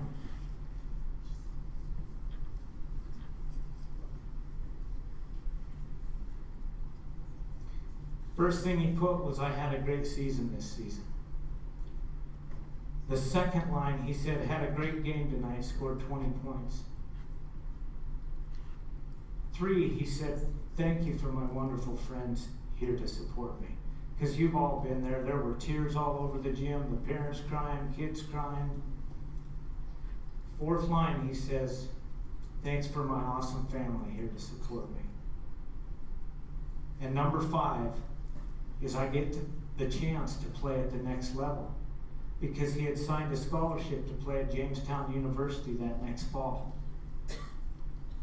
Could you come home a couple of hours after a traumatic thing that happened to you at night and fill out 5 things in a journal that you're grateful for? Well, the answer to that is absolutely yes, you can. And that is my challenge to you tonight. Before your head hits the pillow, I want you to challenge each other to write down 5 things that you're grateful for that happened to you today. Now they've got cool little apps that you can put on your Smarty Pants phones so you can do them right there. So do that, tear off a piece of toilet paper, it don't matter. I just want you to go to bed tonight and have 5 things that you're grateful for. Because if you follow that technique, I promise you it'll change your life. Does it keep bad things from happening to you? Absolutely not. It's still going to happen. They're still going to happen. But it'll put you on track that much faster. We've been doing this for 5 years, and it makes a dramatic, dramatic difference. So if you pick up that tool, you're going to have great success. The next thing we want to talk about is I want to give you an idea here that if you don't follow this next tool, you're going to have people that will pull you down, and you'll be stuck in a rut. And you won't have success in the long run. Now, you know the only difference between a rut and a grave is the amount of dirt that they kick in your face. So this next technique that I want you to do, that's actually so important. Here's what I want you to do. Everyone take their left hand and point their index finger straight up in the air, just like this. Now, I can see some of you. So point your finger up like this, have it close. And now I want you to stick your finger in your ear like this. All right, and repeat after me as loud as you can. Surround myself with greatness. Surround myself with greatness. One more time. Surround myself with greatness. All right, unplug your ear. Now the reason I had you do that is because I didn't want the message to go in this ear and out that ear.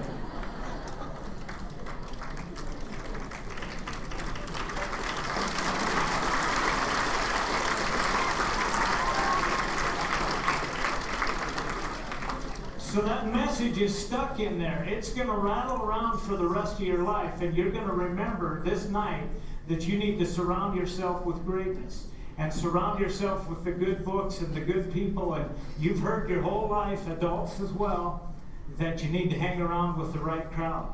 So you need to watch yourself on that. And you heard me talk about being from Big Timber. Well, I graduated way back in 1984. And had a great time in Big Timber. I wasn't the sharpest pencil in the box. Okay, I was down on the half of the class that made the top half possible. Best of the worst, worst of the best, you know that story. But I had a great time. I had, like some of you leaders in here, I had some leadership qualities, was the president of 4 or 5 offices my senior year, and loved it. But I didn't know how to study, didn't have a clue. I didn't do that great on the academic side of things. Now, I always thought it'd be cool to go to college, but I'm the last of 10 kids in my family. None of my brothers and sisters went to school, and I call this my senior year cop-out. Because if you would have talked to me on March 30th in 1984, I would have told you that there is no way that I'm going to school anymore. I'm finished with my education. I'm never going to read another book. Not that I read any of them while I was there. But I was going to be finished, and that was a cop-out now, I realize, because I just didn't know that I could go to school. And I didn't know how to go to school. And the guidance counselors, it was interesting, they'd come and get me when the military came by, as if to say, maybe they can do something with this guy. But I called myself a high school push-out because I told you I was the last of 10 kids, right? And those of you that are teachers in here, they were probably saying, it's the last of the Martins, just let him go, just let him go. But anyway, so in the fall, when everyone was going off to school and going to do their thing, I just kept working because I didn't have a plan. Well, that next fall of 1985, I was down in Big Timber and I went to a high school football game. They played down in the evenings in Big Timber, and it was one of them cold, chilly nights, and I would just imagine that the wind was blowing. And everybody had their hot cocoa and their coffee, and during the, you follow each other up and down the field all night on that rough red clay track. And at halftime, I went up to visit a friend of mine. Her name is Mimi Kramer. Some of you out in the audience know who she is.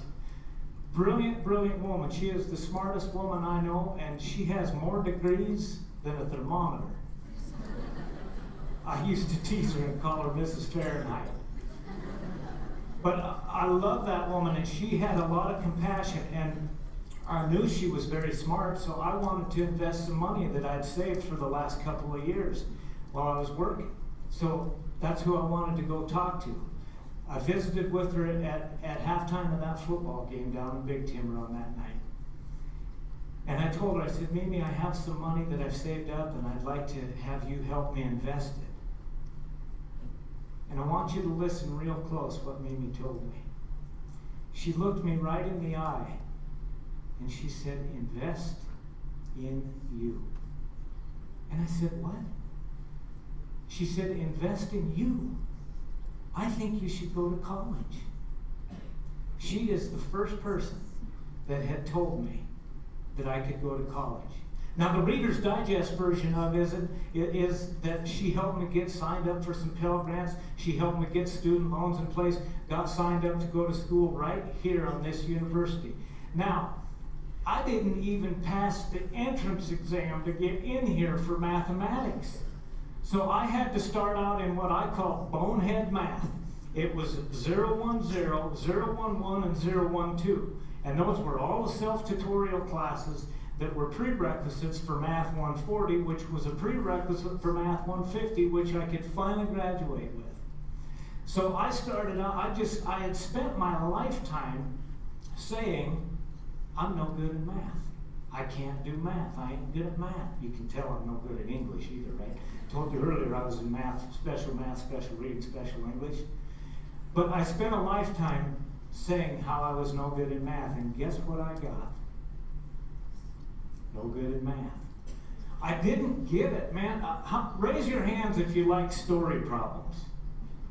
All right, if there's teachers in here, I'm telling you, there's 0 hands that are raised in this room right now. I didn't get it. Story problems did not make sense to me. Here's what they sounded like. If you're rowing down the street in your canoe and your wheel falls off, how many pancakes does it take to cover a doghouse?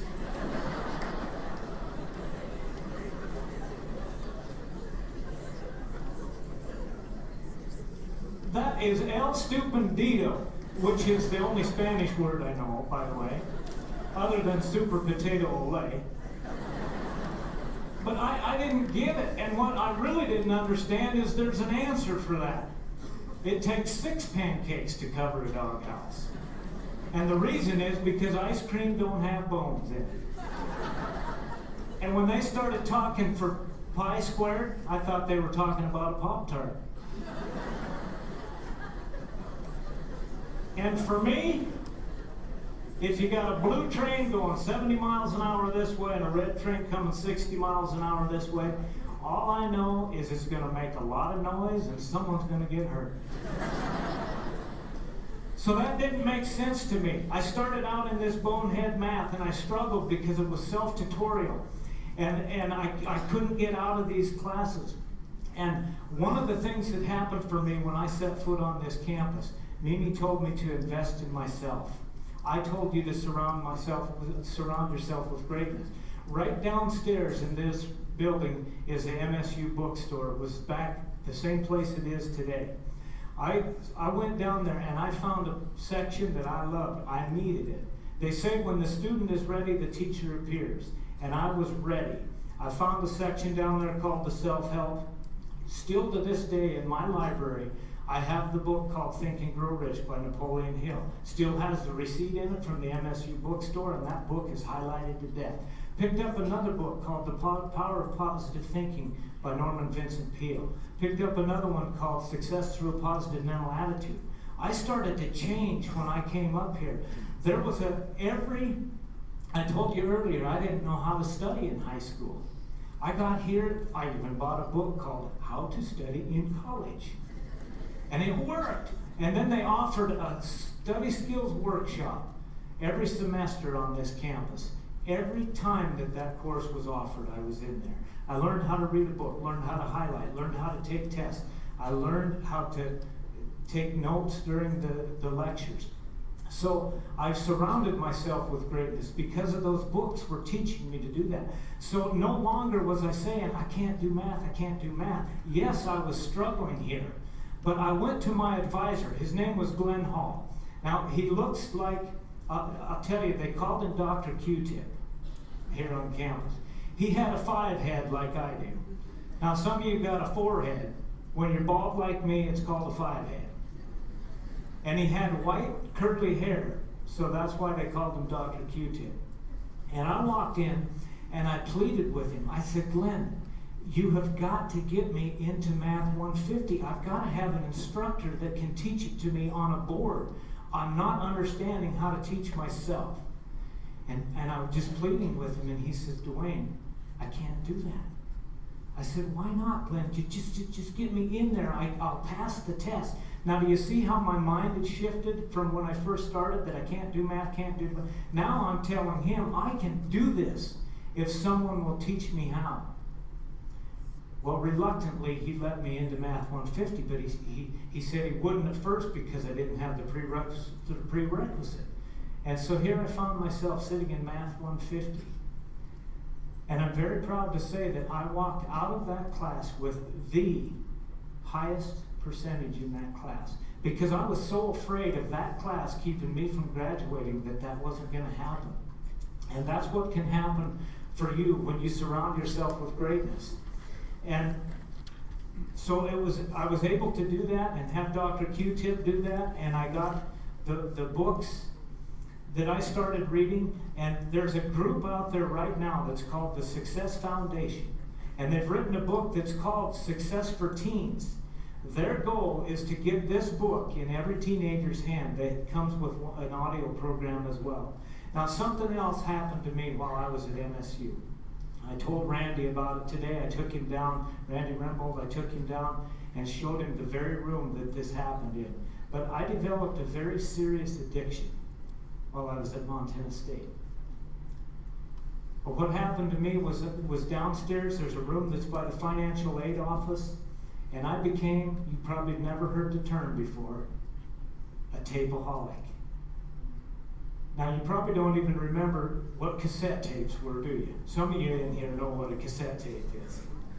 Well, I discovered a room down there that was full of cassette tapes that were audio programs that were some of the greatest minds in the country.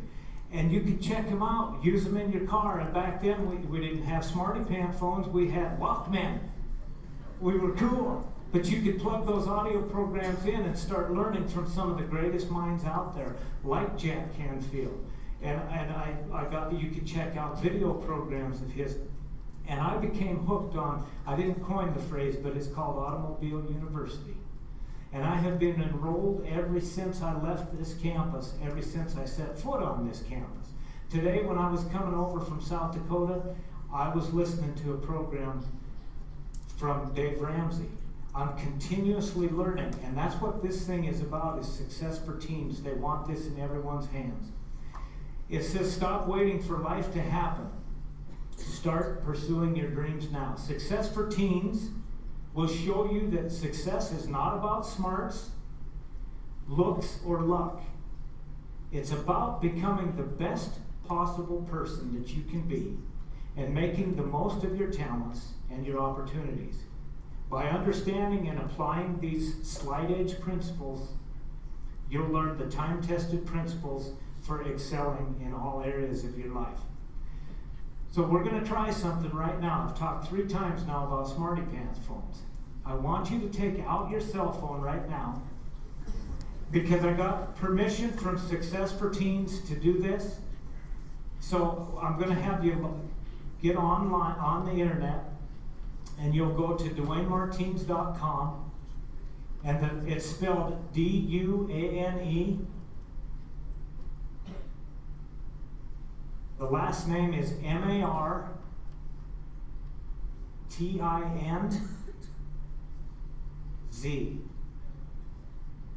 Now you should see a bald dude that looks like me in a blue shirt that looks like this when that site comes up.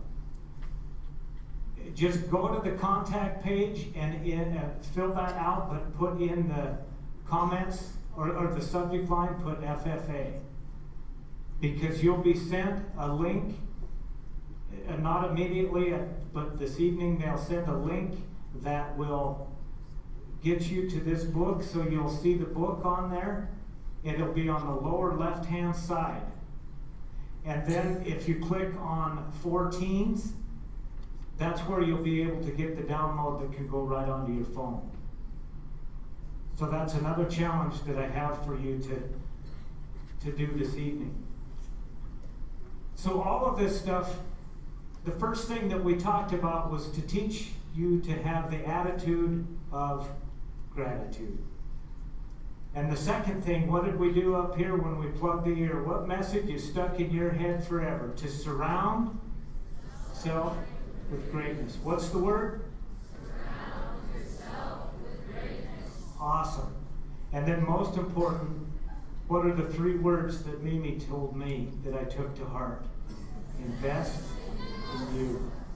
And I told you that this was going to be simple stuff. It's like the great philosopher Britney Spears said. It ain't rocket surgery. And so now what I want to do, there's a story that I like to tell. It's an Irish legend. There were 4 people. Everybody, somebody, anybody, and nobody.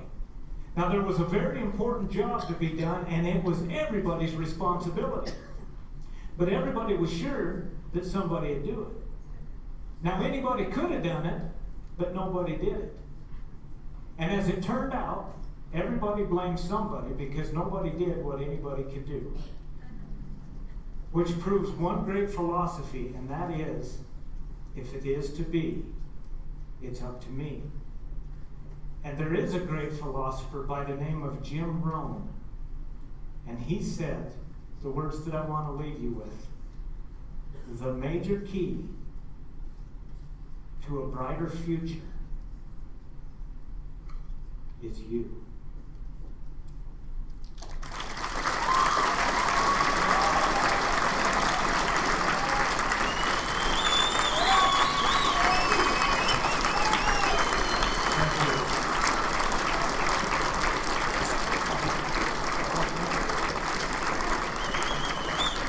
Thank you very much.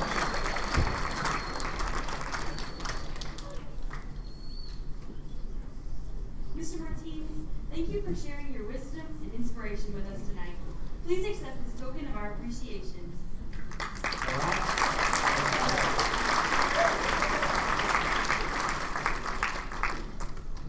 There are several individuals in the audience that are patiently waiting to hear their names called as one of the final four in prepared speaking, extemporaneous speaking, and creed speaking contests. In addition, the final four teams will be announced for the Parliamentary Procedure CDE.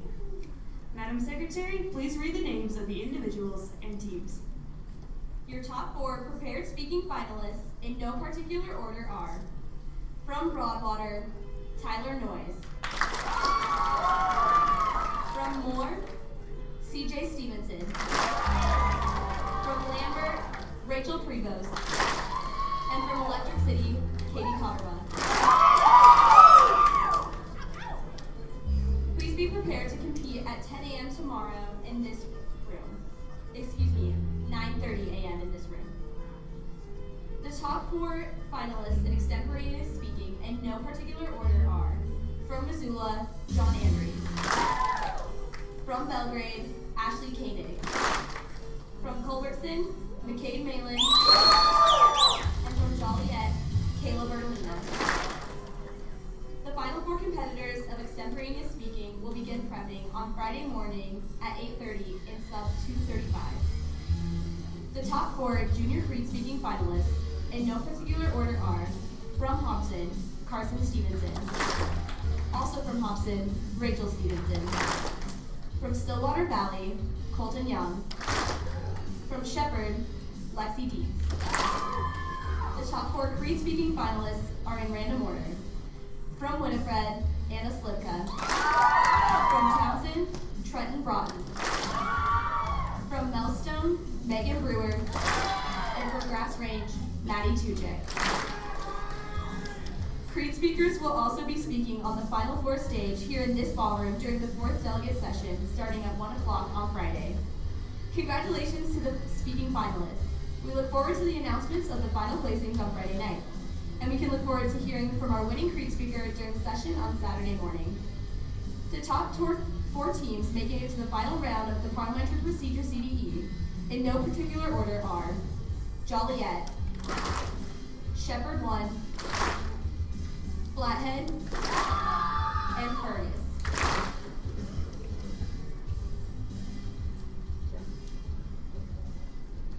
Madam Secretary, do you have a record of any further business which should now be transacted? Look for the Montana FFA Legend, our convention newsletter, online on the Montana FFA Association Facebook page. A big thank you to Electric City FFA for organizing the Legend. Tomorrow dawns another exciting day for Montana FFA. We will be united by service as we participate in the 11th annual Day of Service, organized by Mrs. Banks and the Forsyth FFA. 200 members will complete community service projects at sites across the community of Bozeman, which has supported FFA and our state convention for many years. All members participating in the Day of Service event must meet in the lobby of the sub at 9:30 a.m. for instructions. You will load the buses from there. We also look forward to the start of delegate business and the chance to better our great association. Don't forget to check out all of the booths at the trade show. The foundation is offering a challenge to all members to visit and receive stickers from each booth. Once you collect all of the stickers in your booklet, you can take it to Caitlin Creighton or to Allie Nelson at the FFA Foundation booth and be entered for drawings. There will also be a scavenger hunt throughout the trade show. And the trade show will close up at noon on Friday, so be sure to get a head start on visiting all those booths now. We would also like to remind you to please respect the convention grounds, facilities, and employees. They have generously allowed us to host our convention here over the next 3 days, and we want to show them respect and thanks. Whenever it is possible, please gather in the trade show area in the North Gym instead of the sub hallways. Also, please respect that there are other guests in your hotels as you are representing yourself, your community, and your chapter and your state. Bozeman is an exciting community, and you have the opportunity to tour it. Each day, you can find tour sign-up sheets in the lobby. Please sign up for only 1 tour a day, and only the first 40 to sign up will be allowed to tour, so sign up as soon as you can. Don't forget to post pictures with members across the state and be entered in a drawing for fun prizes from our very generous alumni. Remember to include both members' names and chapters and the hashtag United by Blue. And send these photos and many other Snapchats to Montana FFA to be featured during tomorrow evening's session. A special thank you to Alpha Gamma Rho for sponsoring our main stage. And one last thing, I heard we have a couple birthdays in the house tonight. So before you all leave, make sure that if you see Thomas Firebear from Little Bighorn or Casey Cook from Stevensville, you wish them a very happy birthday while you still can. Enjoy the rest of your evening, and we look forward to seeing you all tomorrow. Does any member know of any new or unfinished business which should properly come before this, the first general session? We are about to adjourn the first general session of the 86th Montana FFA State Convention. As we mingle with others, let us be diligent in labor, just in our dealings, courteous to everyone, and above all, honest and fair in the game of life. Fellow members and guests, please join me in a salute to our flag. I pledge allegiance to the flag of the United States of America and to the republic for which it stands, one nation, under God, indivisible, with liberty and justice for all. I now declare this, the first general session, adjourned.